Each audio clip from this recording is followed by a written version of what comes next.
सभी को प्रणाम। मेरा नाम आकांक्षा तिवारी है। मैं एस्ट्रोलॉजर, न्यूमरोलॉजिस्ट और वास्तु कंसल्टेंट हूँ। आज हम बात करेंगे जुपिटर के गोचर की। तो देखिए, गुरु जो है वो 21 नवंबर 2021 को मकर राशि से, अपनी नीच राशि से कुंभ राशि में गोचर करने वाले हैं। कुंभ राशि जो है वो काम त्रिकोण की एक राशि है और काल पुरुष की कुंडली में इसे लाभ स्थान कहा जाता है। तो जब जुपिटर अपनी नीच राशि से कुंभ राशि में गोचर करेंगे, जो कि उनके लिए सम राशि भी है, सबके लिए इन जनरल वो अच्छा ही फल देंगे। अभी तक जो जुपिटर है वो पीड़ित ही चल रहे हैं किसी ना किसी तरीके से।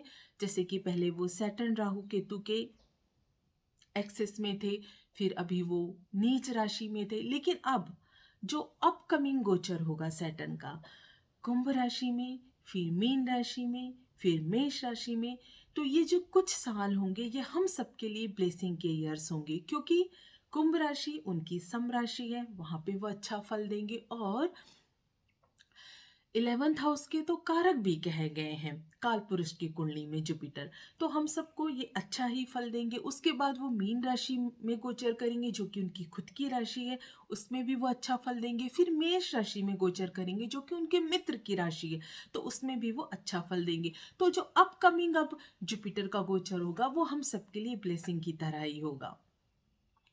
वाई? क्योंकि जो जुपिटर है वो हमारी लाइफ की ब्लेसिंग है, ग्रोथ है, हीलिंग है।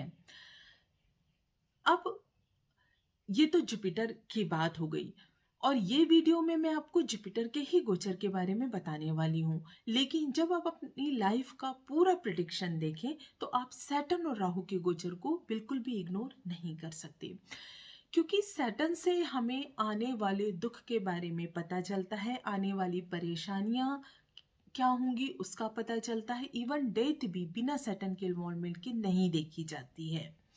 और राहु जो होते हैं वो आकस्मिक जो घटनाएं होती हैं वो राहु देते हैं, और अगर फॉरेन ट्रैवल भी करना हो तो उसमें भी राहु का इन्वॉल्वमेंट होता है। तो आप जब अपनी लाइफ का प्रेडिक्शन देखें तो आप सैटर्न, राहु और जुपिटर तीनों को देखना है।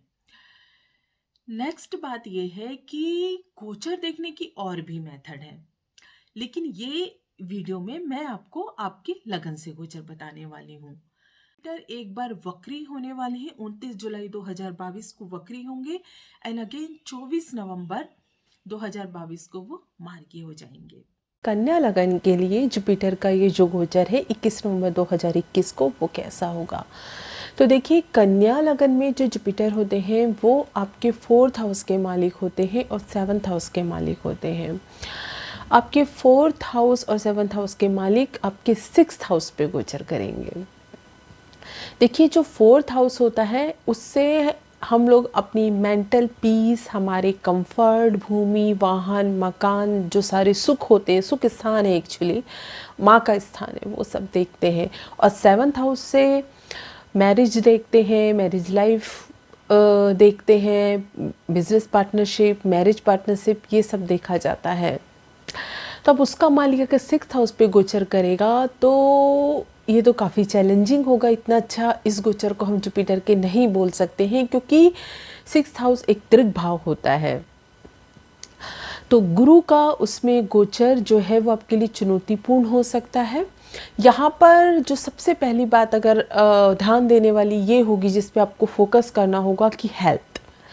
आपको अपनी हेल्थ का बहुत ध्यान रखना होगा इस दौरान। हेल्थ से रिलेटेड इशू आपको आ सकते हैं, तो हेल्थ का ध्यान रखिए। और स्पेशली अगर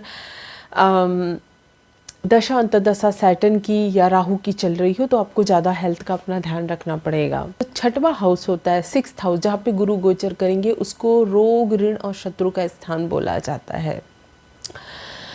तो ये आपको रोग दे सकता है गुरु यहाँ पर।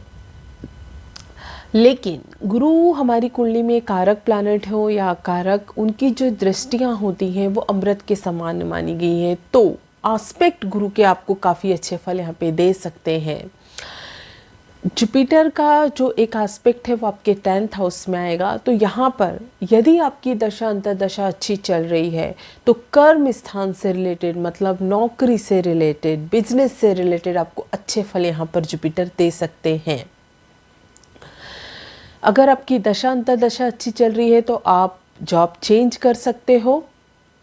आपको अगर दशा अंतर्दशा अच्छी है तो आपको प्रमोशन भी मिल सकता है, आपको राइज भी मिल सकता है आपकी सैलरी में। तो जुपिटर तो एक्चुअली अच्छा फल देंगे, क्योंकि उनका जैसे कि मैंने कहा कि एस्पेक्ट अमृत की तरह माना जाता है। लेकिन करियर से रिलेटेड कोई भी डिसीजन, मेजर डिसीजन लेने के पहले हमको दशा अंतर्दशा को ध्यान देना चाहिए, इसलिए वो मैंने आपको बता दिया। जुपिटर का जो एक एस्पेक्ट है वो आपके 12th हाउस में रहेगा। तो जुपिटर का 12th हाउस में एस्पेक्ट होने की वजह से यहाँ पर फॉरेन से रिलेटेड अगर आपका कोई बिजनेस है तो उसके लिए ये गोचर बहुत अच्छा हो सकता है। एक्सपोर्ट इंपोर्ट का अगर आपका कोई बिजनेस है तो उसके लिए जुपिटर का ये गोचर जो है वो आपके लिए अच्छा हो सकता है। बोल सकते हैं कि गेन्स थ्रू फॉरेन लैंड, ये हम बोल सकते हैं, ये गोचर आपको जुपिटर का दे सकता है। जुपिटर का एक एस्पेक्ट आपके 2nd हाउस में पड़ेगा। 2nd हाउस हमारी धन संचय का स्थान होता है। तो यहाँ पर जुपिटर के इस एस्पेक्ट की वजह से ये आप इस समय धन की बचत अच्छे से कर सकते हो। धन की सेविंग करने के लिए ये अच्छा पीरियड आपका हो सकता है। बात और बोलूँगी कि इस समय क्योंकि 12th हाउस में जुपिटर का एस्पेक्ट है तो 12th हाउस से रिलेटेड कुछ खर्चे, एक्सपेंसेस भी सामने निकल के आ सकते हैं। आप ज़्यादा पैसा भी खर्च कर सकते हो।